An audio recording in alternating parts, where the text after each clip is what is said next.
April 1920, New York City. The Roaring Twenties. The age of jazz, wit, underground booze, false confidence in the economy, and vaudeville. We transport you now to the Ferguson Theatre, Manhattan's most dazzling vaudeville theatre, or at least it was before it halfway burned down. Our troupe of singers, dancers, stage managers, accountants, and ventriloquists, not to mention werewolves, follow their dreams, follow their hearts, and follow the bad examples of their fellow characters.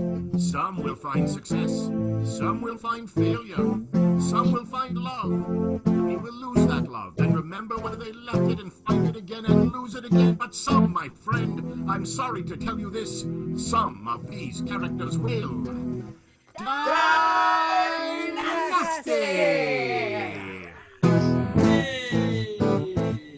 Woo! Let's meet our characters, shall we? Oh, we shall. He was stabbed. He was locked in a boiler room. He was freed, and now he's married. Tom Edwards is matinee idol Rip Van Winkle. I'm married, oh my lord, I'm married. Gonna have a honeymoon, gonna have a honeymoon. You could say I'm a little excited. That was 10 seconds of a 2-hour song. It's the same lyrics over and over. He's full of joy. And why? Because he married this next character, the stage manager who disappeared mysteriously, reappeared just as mysteriously, saved Riff, and married him. Crispy Hansen is Bobby Smart. I'm married, and I just kissed my ex-girlfriend. Oh, God.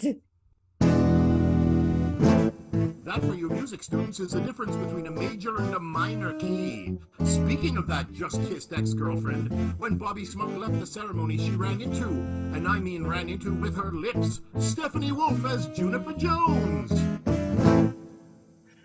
Well, love is tricky at best, but I think I'm finally got it together. I think I'm finally ready to commit to Bobby.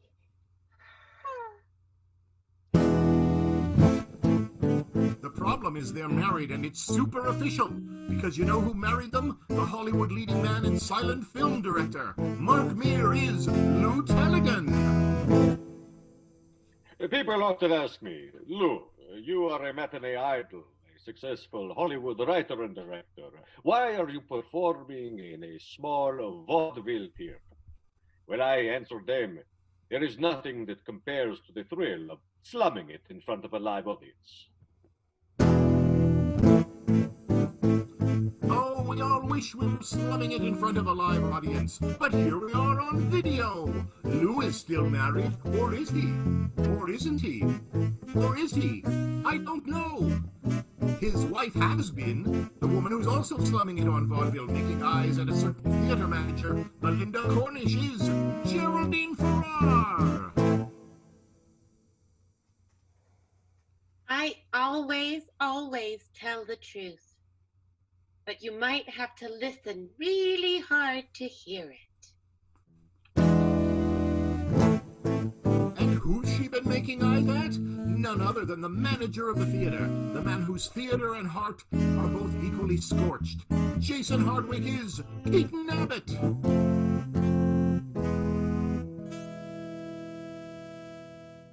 I left my theater, and I followed my heart. My heart took me all the way to Geraldine, and now I wish that I burned my heart down with that theater.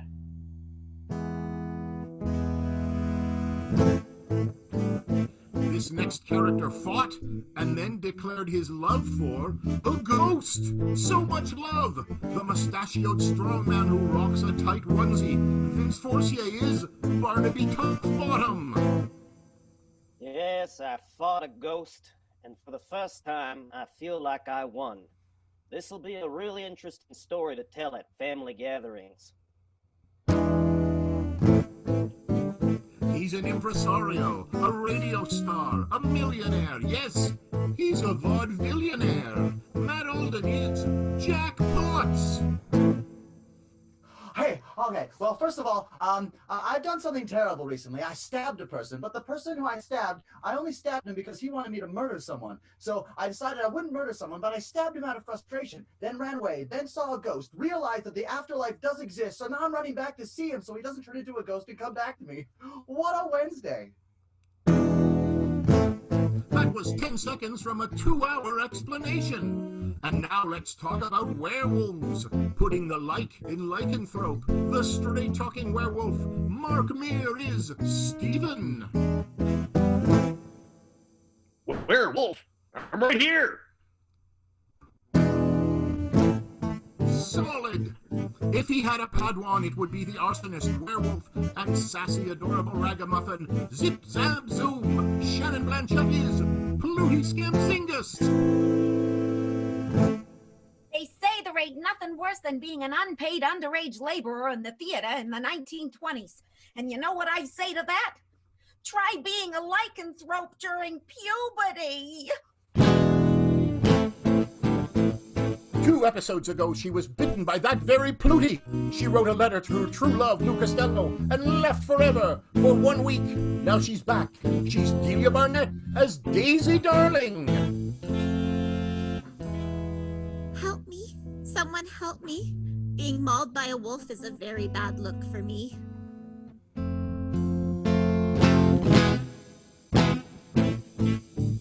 He is her true love, and he's been super sad.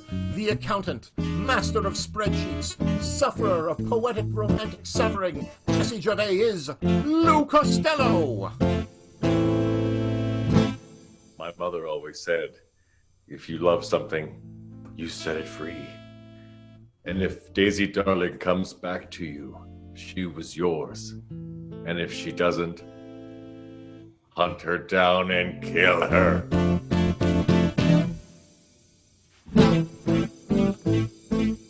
As we begin this week's episode, and let's see what the cast thinks of the title, Co-Video killed the radio star.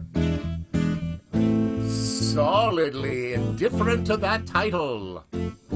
Daisy Darling has returned to the theater and finds Lou Costello clutching the letter she left for him. He is in his dressing room sobbing.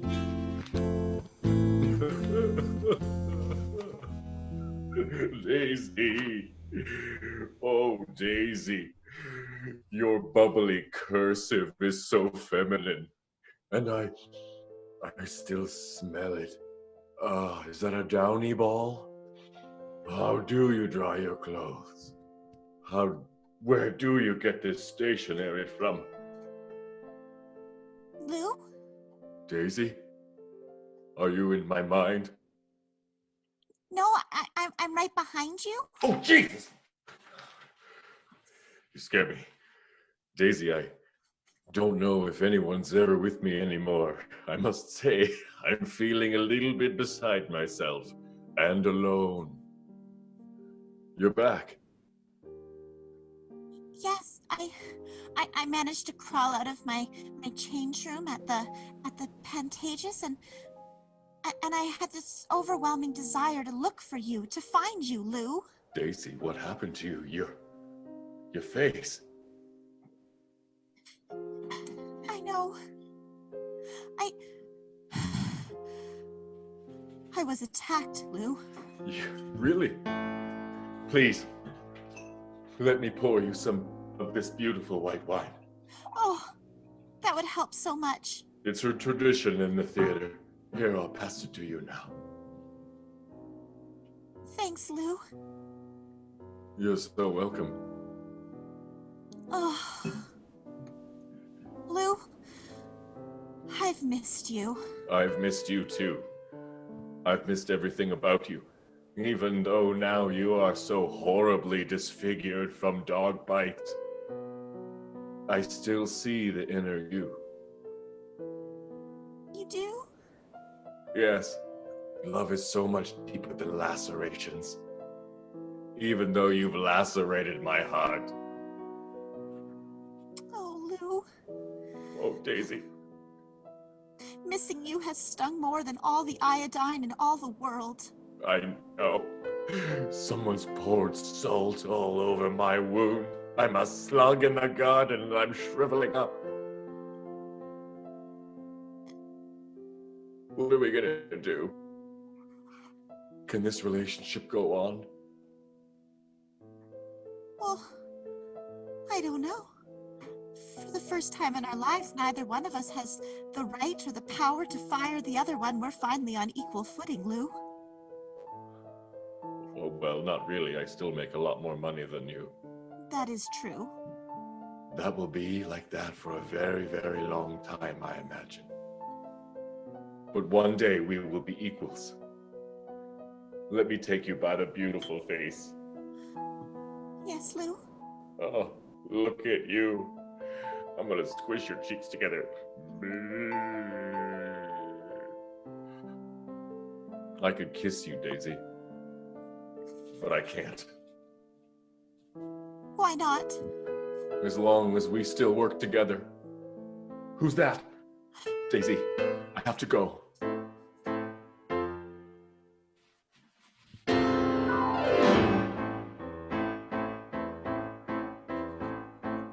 So much romance and also suffering. Speaking of suffering, Bobby Smart is torn between Rip Van Winkle, who she just married, and Juniper Jones, who she just kissed on the mouth for about 40 minutes. Bobby Smart goes to visit her confidant, Mo the piano player, backstage. You know, the stand-up piano backstage where Mo hangs out. She pours out her heart to Mo, who we know about.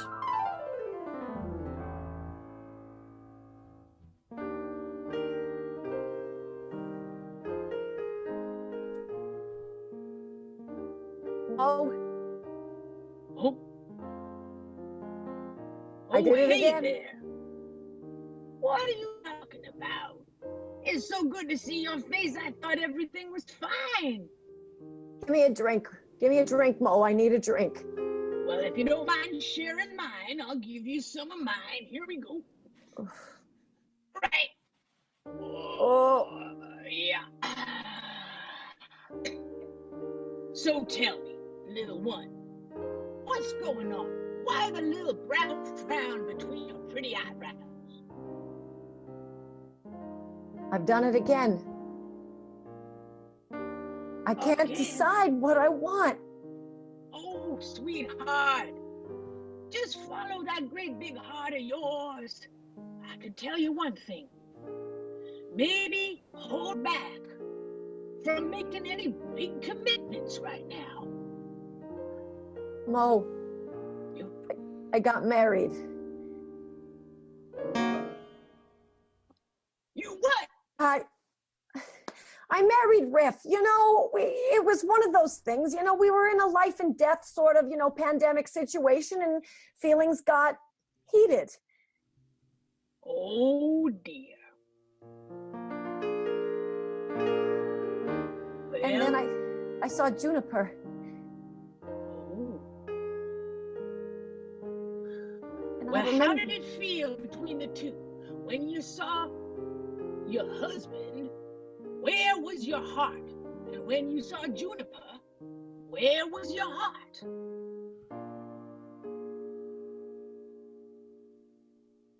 My heart was in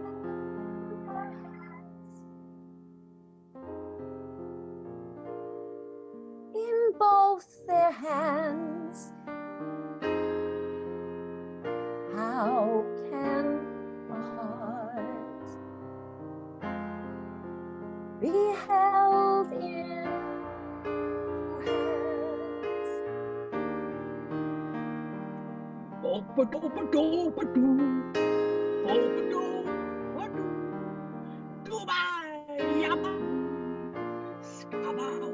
two hands?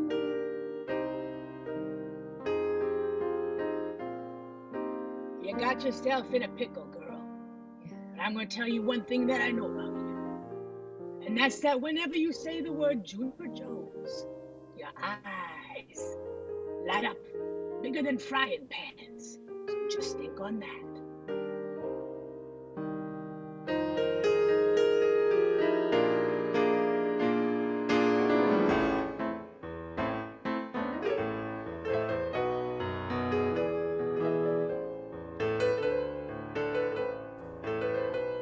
You're unmuted now and about 6 minutes into this drama. I was just saying a lot about werewolves, but you didn't get to hear it. Stephen the werewolf is dealing with a reluctant apprentice. Pluty is having second thoughts about all the biting and destroying, you know, the werewolfing. Oh, Hey, kid, why the long face? well, the face ain't half as long as my nails were the other night. That night that I went to Daisy Darling's dressing room and apparently mauled her, according to you, but I don't remember any of that. Oh, yeah. Your nails were longer. Your face was longer, too. That'll happen under the full moon. But listen. You have to understand something. This is not just a full moon affair. As you accommodate and acclimatize to your lycanthropy, it's going to be affected by your emotional states, too. My emotional states have been awfully unstable lately, what with my hormonicals going all crazy. Well, I don't know nothing about no hormonicals. I'm not a scientistician. But I do know werewolfism, or lycanthropy. Well, tell me about what emotions I ought to avoid and what emotions I ought to lean into, as it were. Oh, well, if you're talking about triggering your transformation, it's going to be your standard emotions like anger, lust, irritation, and constipation. So, everything that I feel all the time except for lust, which I ain't never felt before? Have you been feeling constipated all this time? Yeah, why do you think my voice sounds this way? That's rough, kid. That's a tough road to hoe. You got dealt a bad hand. Well, it sure ain't smooth, I'll tell you that. So, tell me a little bit about this Daisy Darling. Well, I once thought that Daisy Darling was my friend. And then she got drunk with that Geraldine Farrar. And then I realized that they were both invisible friends. They weren't real people at all. And I needed to burn the theater down. And then it turns out that they were real. And that everything I thought I'd known wasn't true at all. And now Daisy hates me. And she's talking bad about me. And I just want to kill everybody, except that I also want everybody to like me. Yeah, you know, I don't mean to offend, but it sounds like you were pretty screwed up before lycanthropy ever entered the picture there, kid. But from everything that has been read to me by Daisy Darling, they were telling me it was just the harmonicals, and I never went to music class. I don't know how to play the harmonicals at all. Oh, come here. That's it. Yeah, bring it in, kid. Bring it in. Now listen, first and foremost, you gotta worry about Daisy. Not because she's not your friend, but because you bit her, and she now bears the curse. The curse? Yeah. You know, lycanthropy, light of the full moon, werewolf, etc., etc. So you're saying that a woman that was so powerful that she could break away from Keaton Abbott and the Ferguson Theater now has more powers? Power or curse? Depends on your point of view. From what I understand, being a woman is both. I can't speak to that. I'm not going to get involved in gender politics. Politocalos? You're all right, kid. You're all right.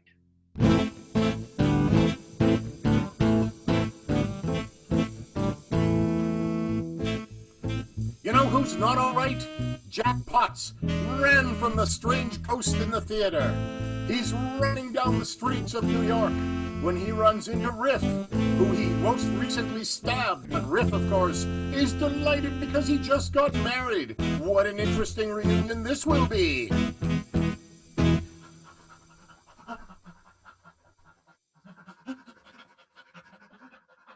La la la la la la la. Hey! Nope! Ow! Ow! Oh! Ah! Oh! Ow! Ow! Stop hitting! Riff! Riff, you're Sorry. okay! It was an automatic reaction. Sorry about that's that. all right. I mean, I'm the one that stabbed you recently, so I feel like a couple slaps to the faces. Perhaps we can just say we're even now. Sure, why not? Let Are me you tell you okay? something. What? Yeah, Are I'm you all okay. right? Yeah, last I left you, you were bleeding out. I'm fully healed now. I'm young, and my blood flows well and coagulates very well. But I'm married now, Jack. What? I'm You got married. married? Yeah, Bobby asked me to marry her. I wasn't the one who initiated it, but I sure said yes. Bobby? But yeah. But Bobby is dating numerous people all the time. You married Bobby and you're okay with this?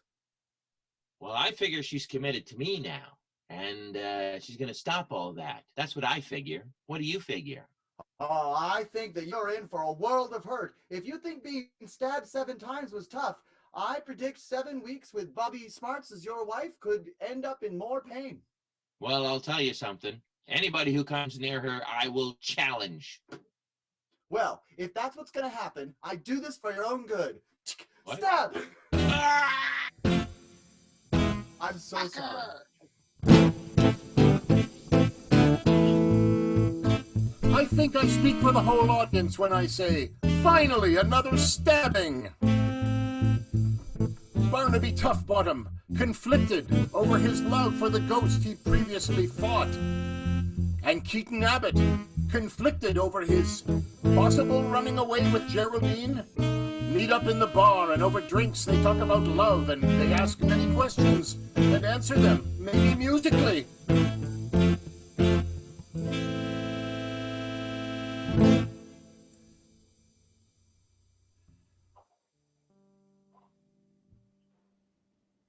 So, Keaton. Barnaby. Mind if I sit here? Yeah, it's a free country. You sit down. Guess you're a little surprised to see me. Well, you've always been one to fake your own death and somehow reappear. So, sometimes I just pretend like you don't exist until I see your face. I assume you're real right now. Yep, I'm frightfully real. I'm here. I did indeed fake my death, but this is real. I'm here sitting just as you see me. Yeah, sitting right here in this special meeting place that's definitely not a bar at all. No, definitely not drinking anyone. No. In fact, let me get you a cup of tea. Wink, wink. Yeah, thank you. Nudge, nudge. So, I met a ghost. Okay, go on. First I tried to fight it, as is usually my impulse when I see something that is either an animal or spectral in any shape, But I don't know if you know this, but fists, they go right through ghosts. Interesting. It's funny you should say that, because I met someone, their name rhymes with Geraldine Farrar, and at first I wanted to fight it, and then, I couldn't fight it, and I just ended up being head over heels in love with... Wait, are you telling me that you are now in love with Praline Garage? No, it's Geraldine Farrar. I was trying to be witty, but it didn't. I'm not very good with names. It's okay. It's Lou Peligan's wife, which is also a little difficult. I can imagine. He's super famous. Yeah, he's super famous. He's the biggest star I ever had at the theater. Keaton, I think we both got a problem here. I mean, I can't love a ghost. You can't love someone else's wife. And yet, here we are. Gosh, it just makes me want to dance about it.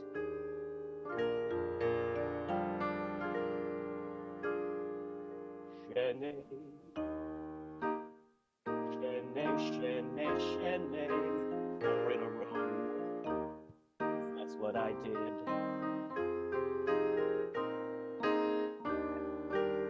Jeté, jeté, jeté, plié. Oh, plie, like you're bending all rules instead of breaking them. Ooh. Buckstep. You start out going somewhere, but then you're back where you started. But there's just one thing, one move that gets me in the heart. Like a beat, beat, beat, a tap, tap, tapping in my heart.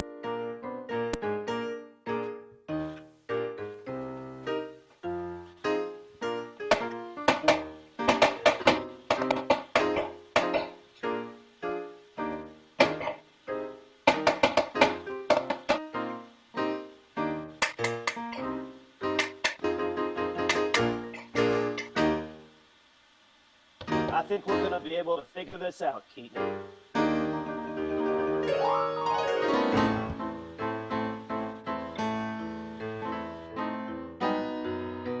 For those of you listening at home, the actor Jason Hardwick was actually tap dancing there. He was up on the wall, suspending himself by pure talent, tap dancing his little heart out.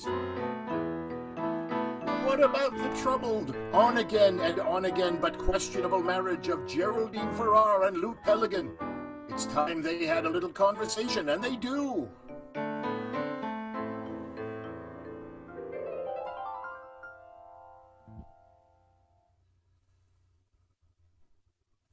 Sweetheart, Ah. I think you're muted. Oh, there you are. Yes, yes, I have been muted in my response to the goings-on. This Spanish flu paralyzing New York City, I know have you've to been say. uncommonly quiet about your feelings lately, Lou. I'd sure love to hear them. Darling, sometimes I wonder, what is it all about? This parading in front of people on the stage. You're questioning our choice you're questioning our life choices? Yes, yes, it is in such times that one re-examines all of one's decisions. Well, what do you want to do, Lou? We've thrown everything into this. I came here to New York to be with you. I left California on a whim and your dream, sailing on the ship of your wishes to New York for vaudeville. You for your know, stage career. it was not very efficient of you to take a sailing ship from Los Angeles to New York. Well, it was the scenic route. Indeed it was. And what I a went scene. around down by the, but through, I went through the, the top bit where those ships got stuck. And I had to walk. I had to get out and walk. From At least Greenland. you did not have to resort to cannibalism, my dear. Oh, sweetheart, just you have no idea how many people I ate along the way. You are right. I'm not proud of myself, but I do enjoy ladies' fingers. Darling, Hmm? what has happened between the two of us? I sense a growing chasm between us, yawning like the very pit of the abyss. Oh, Lou, under normal circumstances, I would bullshit right now. I would say it's your imagination. I would say that space is good between a couple because it gives them room to breathe, but you are quite right. There is a colossal canyon between us, and I don't know how it got there, and I don't know how it grew. But I feel like I can hardly reach you now. It's almost as if you are downstairs in the dining room and I am in the loft. I wish to bridge this canyon between us, to string a rope across it and then wear like a stripy onesie and hold a stick, a big long pole, and walk along this tightrope. Like the great Harry Houdini himself. And I, Lou, would don a spangled leotard and some kind of ridiculous tutu. I would put on some ballet slippers and put sequins in my hair, and I would step out on that tightrope to meet you.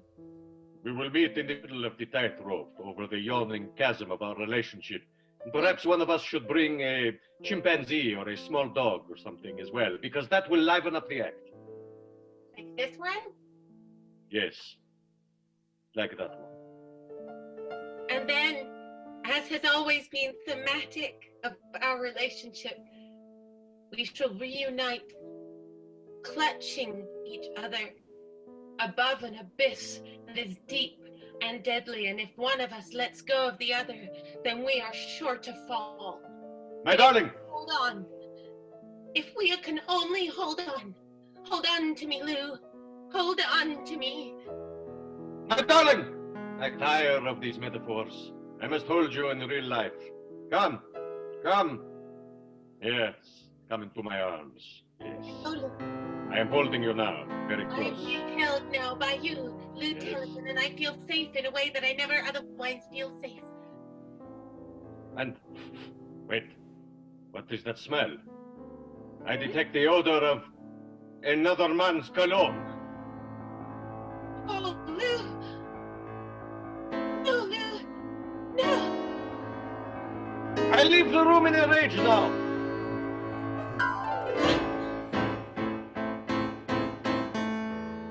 I think we were all hoping he wouldn't resort to that. What's more difficult than being in love with someone who's married to someone else? That's Juniper Jones's predicament. But what's worse than that? The someone else, the someone is engaged or married to, Riff Van Winkle, has been stabbed. What I'm saying is, Riff, freshly stabbed, staggers into the arms of Juniper Jones. Does she save him? Does she kill him? I don't know what the hell happens.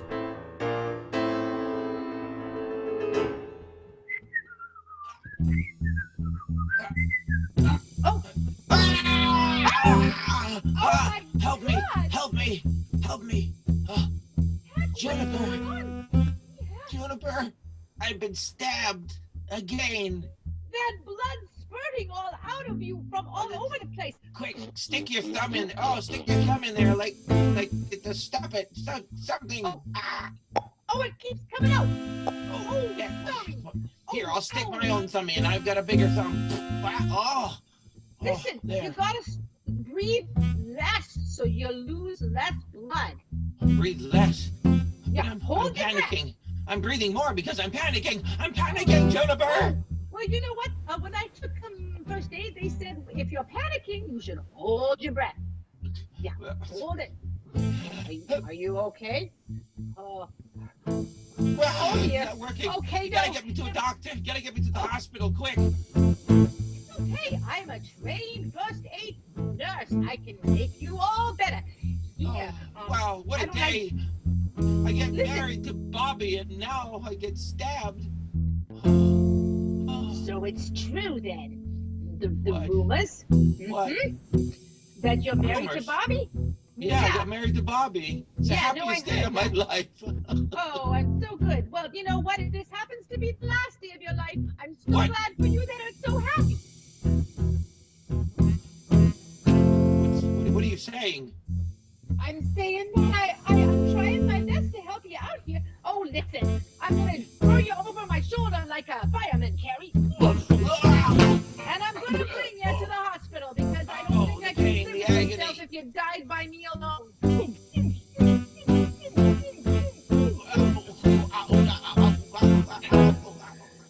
I'm going to let you off by the front door, and I'll ring the hospital doorbell, and then I gotta go. Okay? I've done my part. Now Thank you so much. All right, then. Thank you.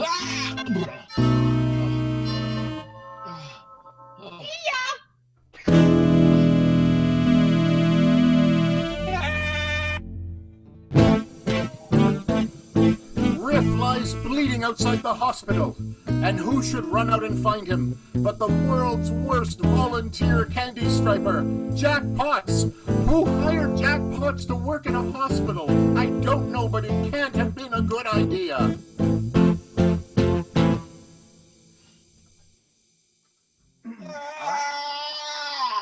Next. All right, Spanish flu, we're just gonna put you straight in that cold room over there. Oh, Riff! Riff! What are you doing here? Well, I work here at the hospital. I volunteer for it's a good thing to do for society. I'm a responsible person.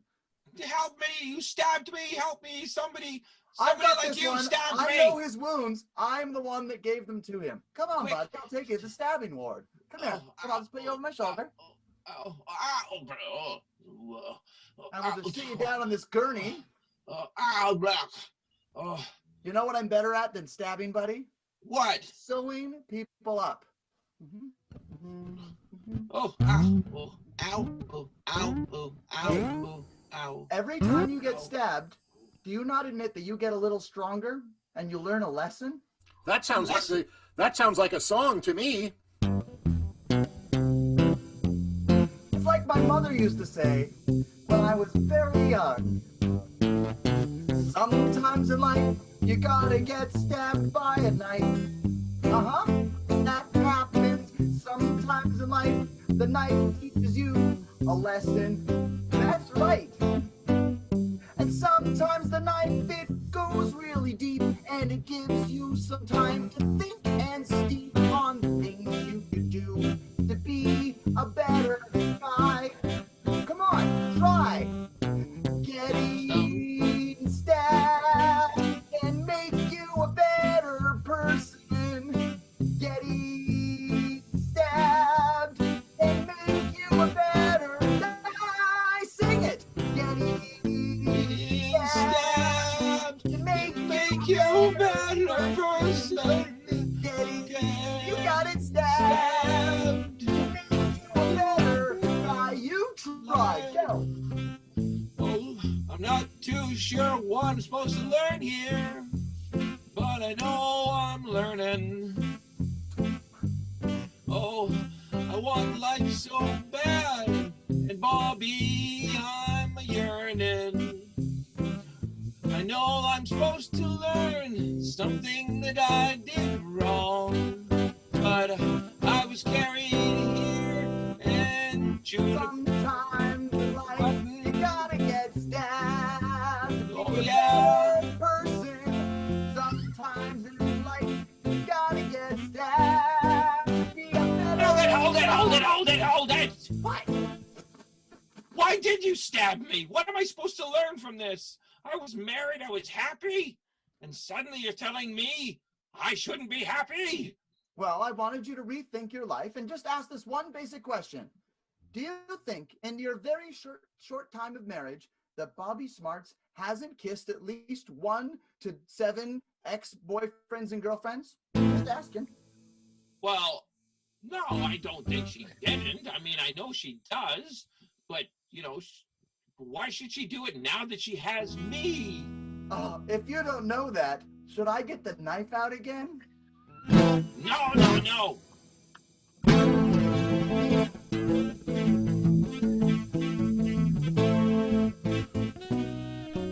As Pluty plots vengeance on almost everyone, Pluty goes back to where it all began, the office of Keaton Abbott. Will Pluty go over to the dark side? Or will Pluty's original warmth and affection win out? What a battle!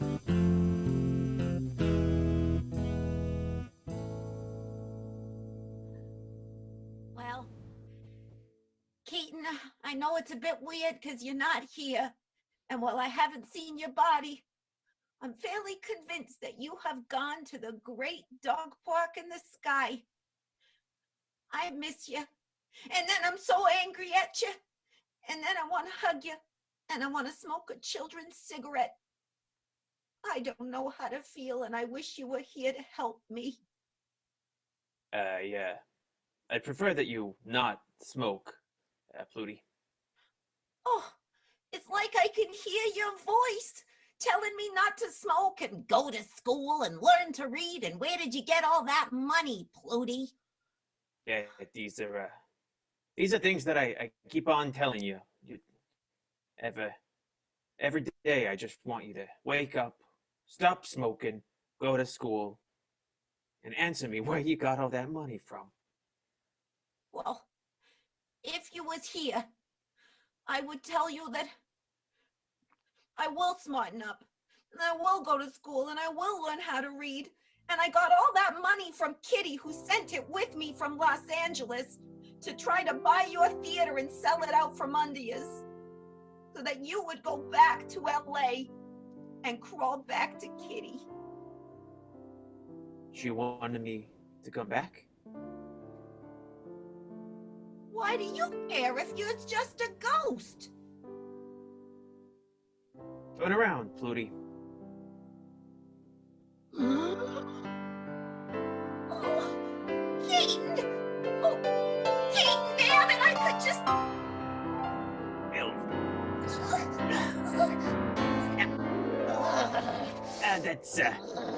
That's a little tight there, Flutie. I can't stop squeezing.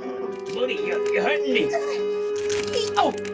I can't.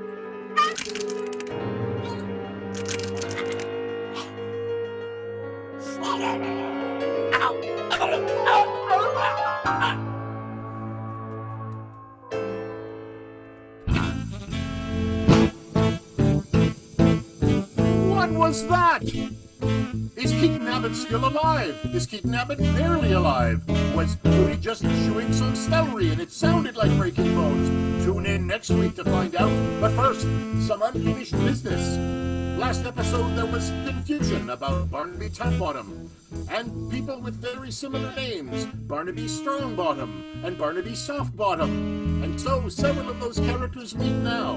Barnaby Toughbottom calls a meeting of all the Barnaby Bottoms. So Barnaby Strongbottom and Barnaby Softbottom are there. You know what's going to happen.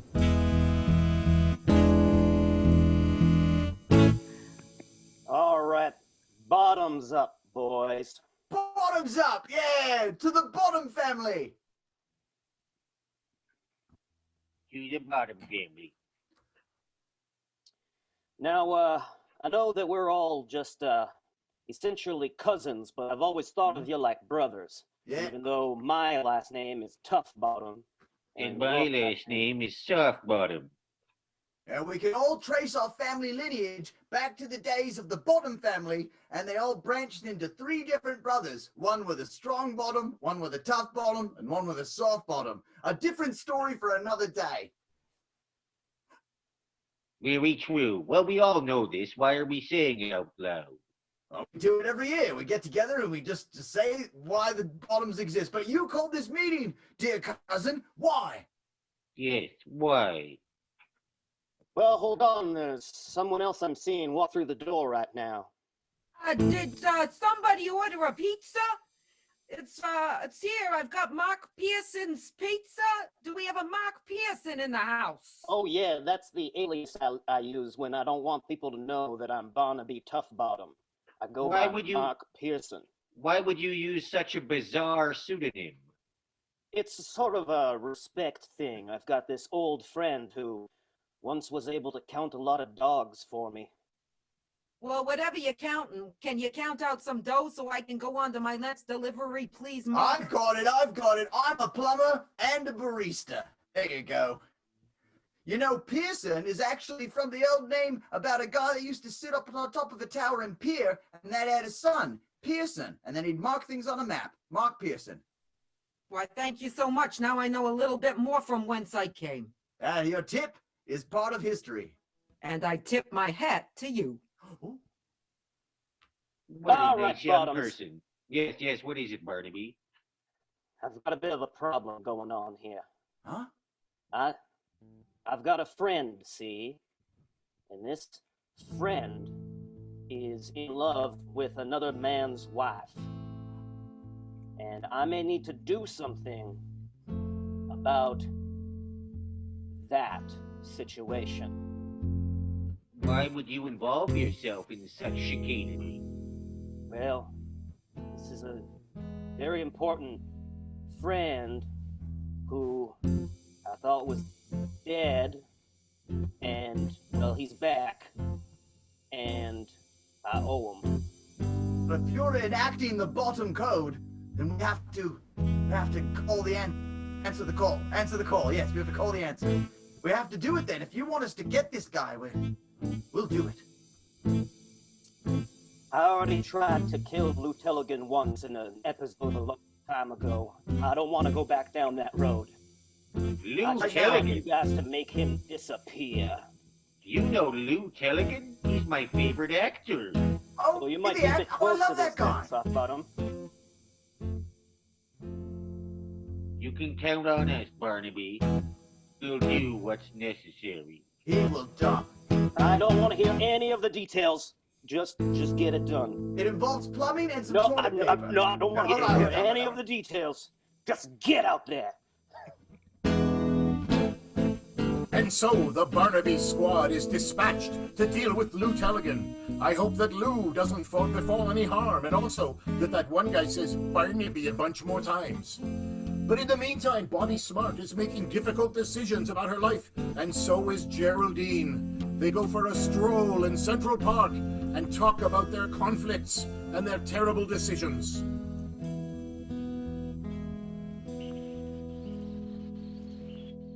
Oh, that is a beautiful ring, Bobby. I have never seen a wedding ring that slender and light and yet so elegant. Thank you.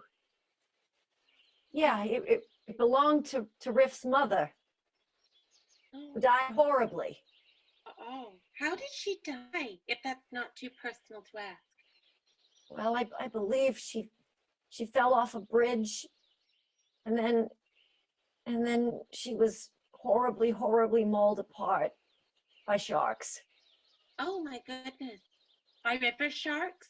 Yeah, river sharks, the Hudson River sharks. Oh my God, they are vicious. They are vicious. I lost several cousins to Hudson River sharks.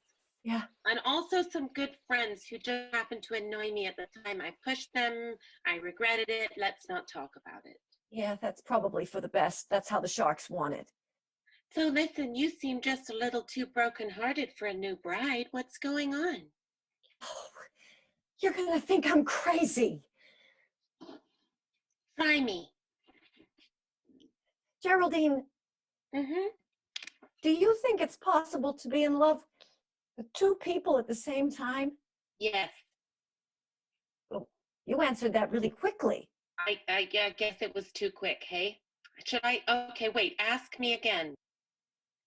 Geraldine, do you think it's possible to be in love with two people at the same time? Yes. Sorry, I did it again. Okay, ask me again. Geraldine, do you think it is possible? Yes, I do. Yes, I do. I can't. Yes, I'm sorry. It's just true. The heart wants what it wants, and sometimes what it wants. Okay, just imagine that, if you're in a restaurant and you order the pork chops and then somebody comes by with the fish, and it's like a beautiful place in butter with mashed potatoes, and you just, you want your pork chops, but God, that fish looks good. So basically you're saying that you and I are both just really hungry. I think that's true. We are really, really hungry. Bobby, if you're hungry, you need to eat. That's right. I mean, that's what we're all saying, why starve? We are living at a most excellent time of history. We should want what we want and take what we want. We should just dig right in, get a fork and a knife, and okay, I'm going too far with this analogy. We should eat whatever we want to eat, Bobby. Life is short. The Great War taught us that. Geraldine? Yeah?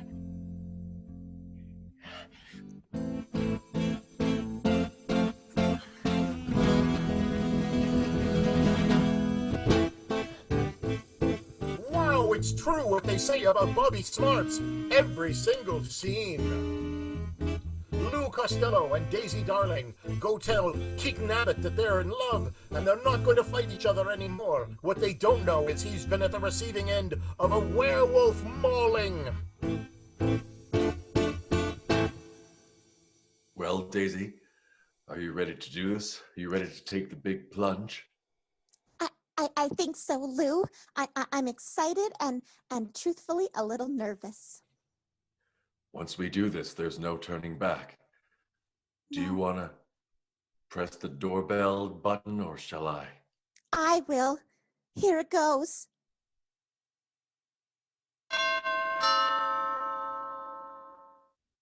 Oh, look. Yeah, come in. Oh, you've done some decorating, I see. Yeah, it's really shabby chic in here all of a sudden. Very Halloween store. It is indeed. It seems as though you've been shearing some sheep in here, or cutting a lot of hair. There's an abnormal amount of hair on the ground. Yeah, it's for a new show. What do you want? Well, Daisy and I have some serious business we wish to discuss. Spit it out. We've been seeing each other now for quite some time. Yeah. It's been off again, mostly off again. But we want to make it official. We're a couple. And in order for us to be a couple, we can't be here anymore. We're running away. What do you mean you run away? Where are you going? Well, we don't want to say, but we're going to Kelowna. Kelowna, British Columbia. It's right on the lake. And it's going to be a 15-day drive. Keaton, what's wrong? Your lips are quivering. No, it's fine. I knew that everyone would leave me. I just didn't expect that you two would leave me again for the third time this season. Well, sometimes relationships can't be together always, Keaton, and it doesn't mean that we can't come back sometimes. It's no need for you to be shining your teeth at us. They're getting so large. Keaton, you don't need to be so upset. You can always be a third wheel, like an exciting tricycle. Oh, I don't think that I want you to leave. Keaton. Keaton? I just need to give you both a hug. Goodbye. Keaton, you're slobbering a lot. Oh. Come here, Lou. I just gotta give you a nice big farewell hug. Oh, stop jumping up, Keaton. Oh, get down. Back off, Keaton. I, too, have a similar change in me that I can notice in you, and I will fight you if I need to. Oh, no. That's what it's gonna be, huh? You versus me? That's true. You versus me in the moonlight.